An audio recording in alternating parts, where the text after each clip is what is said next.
y nos acompaña a esta hora aquí en la mesa del Consejo de Redacción. Él es jefe de la subdelegación de Medellín de la Cruz Roja Internacional.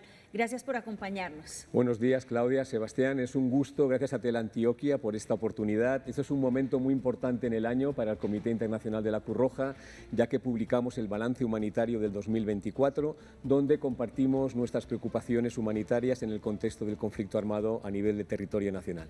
Ayer están invadidas las noticias sobre esas cifras tan dramáticas que nos han presentado. Hagamos por favor un recuento de esos hallazgos que tienen ustedes y cuál es la proyección que se tiene o qué nos espera en materia de la protección de estos derechos.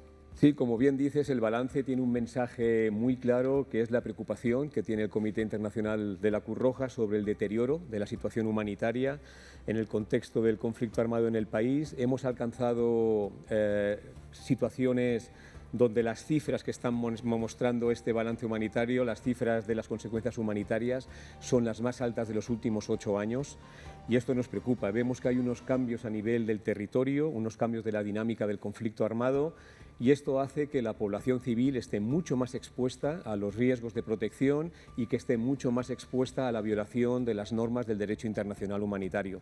Como tú bien mencionas, el balance habla de muchas consecuencias humanitarias, pero si hablamos de Antioquia, hay algunas que, comparando el 2023 con el 2024, han crecido mucho más que el resto y que nos preocupa mucho como responsable de la oficina en Medellín, que son sobre todo los heridos y los fallecidos por artefactos explosivos y las personas que se ven obligadas a confinarse, ya sea para autoprotegerse por lo que está pasando a su alrededor o por las amenazas.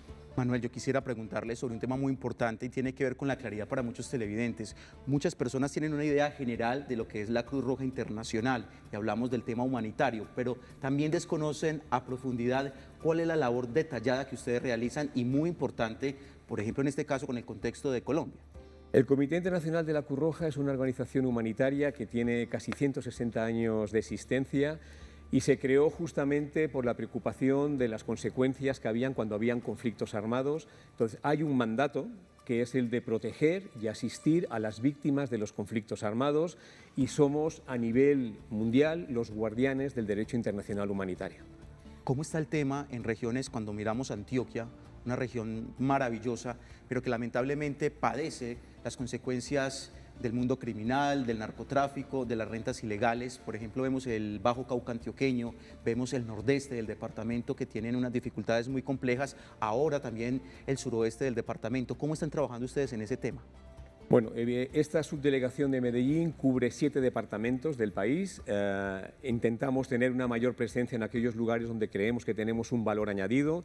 Tenemos las operaciones más importantes en el Chocó y en Antioquia, y dentro de Antioquia estamos presentes en aquellos lugares donde hay mayor presencia de actores armados y por tanto hay mayor consecuencias humanitarias. Por tanto, aquí tenemos una presencia fundamentalmente en el nordeste, en el Bajo Cauca y en el norte. ¿Cuáles son las cifras más dramáticas en materia de confinamiento, de reclutamiento, de violencia en el departamento de Antioquia? Pues hablamos del año 2024. Hablamos del año 2024. A nivel, por ejemplo, de fallecidos y víctimas por artefactos explosivos, a nivel nacional se documentaron 719 víctimas, de las cuales casi un 12% se han dado en el departamento de Antioquia. Es el cuarto departamento más afectado por esta consecuencia humanitaria, detrás de Cauca, Valle del Cauca y Nariño. Y por confinamientos, el departamento de Antioquia es el segundo a nivel del territorio nacional, después de Chocó. Se documentaron a nivel nacional 88.000 personas que se vieron obligadas a confinarse, de las cuales 8.000 fueron en Antioquia, una cifra que se multiplicó por 6 si comparamos con el 2023. También hay un tema importante que ustedes lo abordan y quisiera que nos hiciera esa claridad, porque hay términos muy sensibles en lo que tiene que ver con el manejo del secuestro.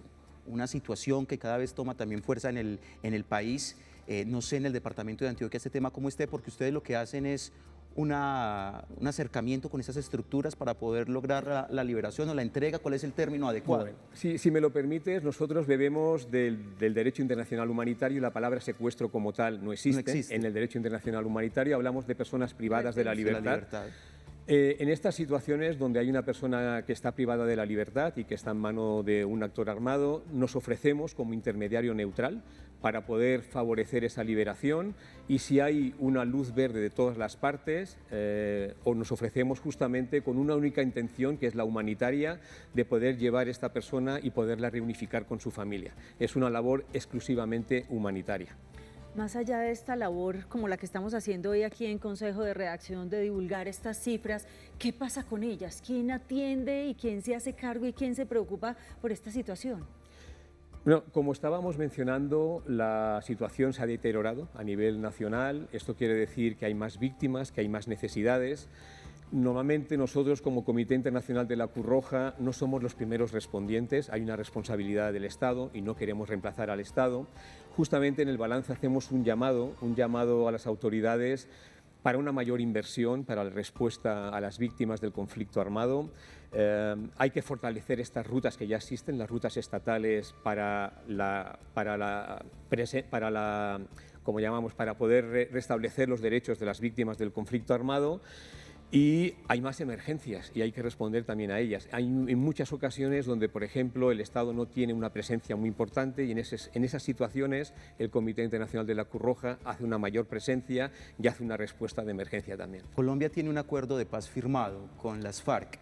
Ahora vimos unos acercamientos del gobierno nacional con otros grupos al margen de la ley, con disidencias, o ahora con el ELN, y vimos toda la situación. ¿Cómo perciben ustedes este tema del diálogo? ¿Cómo perciben el tema de los acuerdos y si en realidad en el territorio se ve reflejado? Cualquier iniciativa que tenga como fin poder aliviar el sufrimiento de las personas que sufren las consecuencias de los conflictos armados se valora de manera positiva. A partir de ahí, con nuestro mandato no nos pertoca valorar si estas iniciativas tienen éxito o no lo tienen. Entonces no nos pronunciamos públicamente sobre ello porque no nos pertoca como CICR, pero valoramos positivamente que se hagan esfuerzos justamente para aliviar las consecuencias. Manuel, mire, no son solamente las víctimas, es lo que pasa en cada uno de estos territorios y cómo se ve afectada la salud mental de cada uno de ellos. ¿Ustedes adelantan trabajos y actividades para sobrellevar un poco este, digamos, maltrato psicológico del que son víctimas las personas en los territorios? Evidentemente, el trabajo principal, uno de los más importantes, es el diálogo sobre derecho internacional humanitario con todas las partes del conflicto, pero evidentemente con todo lo que pasa con las consecuencias humanitarias también acompañamos a esas comunidades. Hay un trabajo de protección, pero también hay un trabajo de asistencia, y tú creo que mencionas muy bien que muchas de las consecuencias humanitarias no son solamente un impacto físico o económico, también tienen un impacto a nivel mental, y tenemos también programas para acompañar, por ejemplo, para acompañar a las familias de personas desaparecidas, el impacto psicológico que tiene el buscar un ser querido y que no lo puedas encontrar. Entonces hay un acompañamiento, también hay víctimas de artefactos explosivos que acompañamos también de una manera de salud mental. Entonces sí, no solamente es el tema físico, sino también el mental, que tiene una consecuencia muy grande en las personas y en las comunidades. Manuel, usted lo ha dicho claramente, ustedes son imparciales, están en punto medio. ¿Cuál es el llamado que usted le hace? Este programa lo ven en todos los rincones de Antioquia. ¿Cuál es el llamado que usted le hace a esos actores armados ilegales en relación al trabajo que ustedes realizan?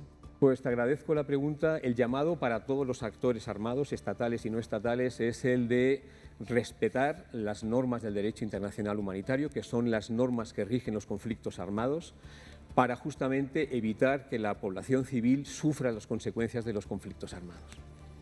Pues bueno, Manuel Dulce, muchas gracias. Una preocupación muy grande nos deja sobre estas cifras del año 2024 y seguramente las 2025 hasta el momento no parecen ser prometedoras. Son muy... Sí, bienvenido siempre, gracias por estar con nosotros. Gracias y muy amables de nuevo. Un gusto tenerlo aquí.